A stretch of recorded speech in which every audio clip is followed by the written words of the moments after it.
జెండాలు పెట్టావు, బీఎస్పీ జెండాలు పెట్టావు. అసలు భారతదేశంలో ఉన్నటువంటి అన్ని పార్టీల జెండాలు నీ పక్కన పెట్టావు. చివరికి జనసేన పార్టీ కూడా నీ పక్కన పెట్టుకున్నావు. ఇది ఎగిరిద్ది అంటావు. ఏం ఎగిరిద్ది? ఆ జెండాలది ఎగటం కాదు, పడుకోవటం. ఇక సింగిల్గా వెళ్లే ధైర్యం లేనటువంటి ఒక రాజకీయ పార్టీ చంద్రబాబు నాయుడు గారి చేతిలో ఉన్నటువంటి రాజకీయ పార్టీ.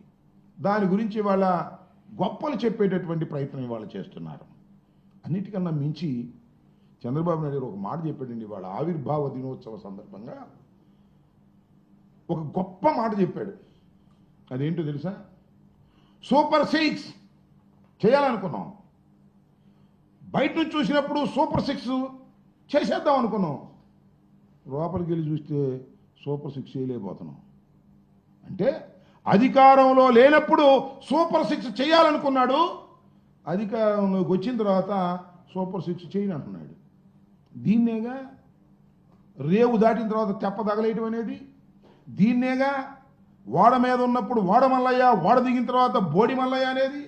దీన్నేగా అక్కడ తీరిన తర్వాత అదేదో అనేది.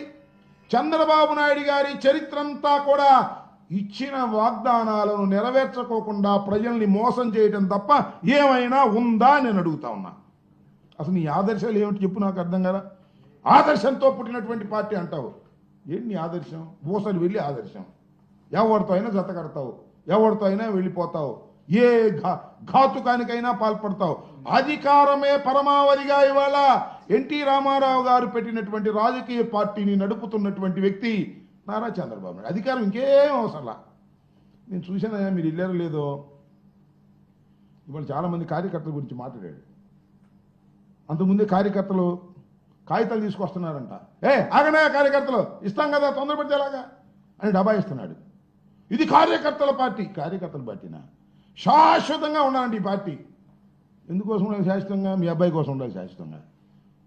అసలు ఏంటి నాకు అర్థం కాల. చంద్రబాబు నాయుడు గారు, మీరు 4వసారి ముఖ్యమంత్రి అయ్యారు, ఇన్ని సంవత్సరాలు పరిపాలన చేశారు.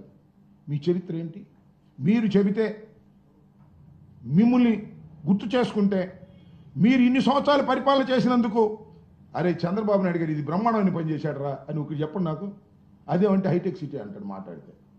హైటెక్ సిటీ ఆయన గడిచేది ఏంటి నాకు అర్థం కాల. హైటెక్ సిటీ చరిత్ర తెలిస్తే అర్థమైంది. అది ఎన్ జనార్దన్ రెడ్డి గారి టైంలో ఫౌండేషన్ వేశారు. ఇది కట్టే సమయానికి ఆయన ముఖ్యమంత్రి అయ్యాడు. ఇంతే, అంతకు మించి ఏమీ లేదు. దేశవ్యాపితంగా వచ్చినటువంటి మార్పుల్లో ఐటీ వచ్చింది. దానికి నేనేనంటాడు జెండా పుచ్చుకుని. ఐటీని అభివృద్ధి చేసింది నేనంటాడు. ఈ లేకపోతే ఐటీ లేనట్టుగా. ఏది ఒక్కటి చెప్పు. రాజశేఖర రెడ్డి గారు నీకన్నా తక్కువ కాలం పనిచేశాడు ఈ రాష్ట్రానికి ముఖ్యమంత్రిగా. 5 సంవత్సరాలు 3 మాసాలు. ఈ లోపల హఠాత్తుగా చనిపోయాడు. ఆయన చెబితే అనేకమైనటువంటి కార్యక్రమాలు గుర్తొస్తాయి. ఫీజు రియంబర్స్మెంట్, ఉచిత విద్యుత్తు, 108, 104, ఇలా అనేకమైన గొప్ప గొప్ప కార్యక్రమాలు గుర్తొస్తాయి. అలా చంద్రబాబు నాయుడు గారి పేరు చెబితే ఒకటే గుర్తొచ్చింది. తెలుసుగా ఏంటో? వెన్నుపోటు తప్ప ఏం గుర్తురాదు. మోసం చేయటం గుర్తొస్తుంది. ఈ పార్టీతో జత కట్టడం, ఆ పార్టీని తోసేయటం. బీజేపీతో జత కట్టాడు, బీజేపీని తోసేశాడు, మళ్ళీ బీజేపీతో జత కట్టాడు, మళ్ళీ అవసరమైతే బీజేపీని తోసేస్తాడు. జనసేనతో జత కట్టాడు, ఇంకా తోసేయలేదులే, అవసరమైతే తోసేస్తాడు. ఇక ఇది ఈ పార్టీ కాదు ఇంకో పార్టీ దొరికిందంటే దాన్ని తోసేస్తాడు.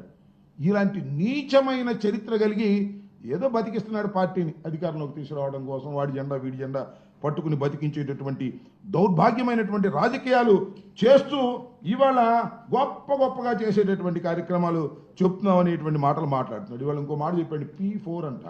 అదేంటో మరి నాకు అర్థం కాదు. ప్రజలతో పార్ట్నర్షిప్ అంట. అంటే ముందేమన్నాడు? సంపద సృష్టిస్తా. అసలు సంపద సృష్టించడం ఏంటో నాకు తెలుసు.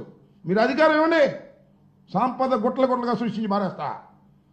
పారేడు కదా, ఏం కావాలి చదివి ఇచ్చేస్తా.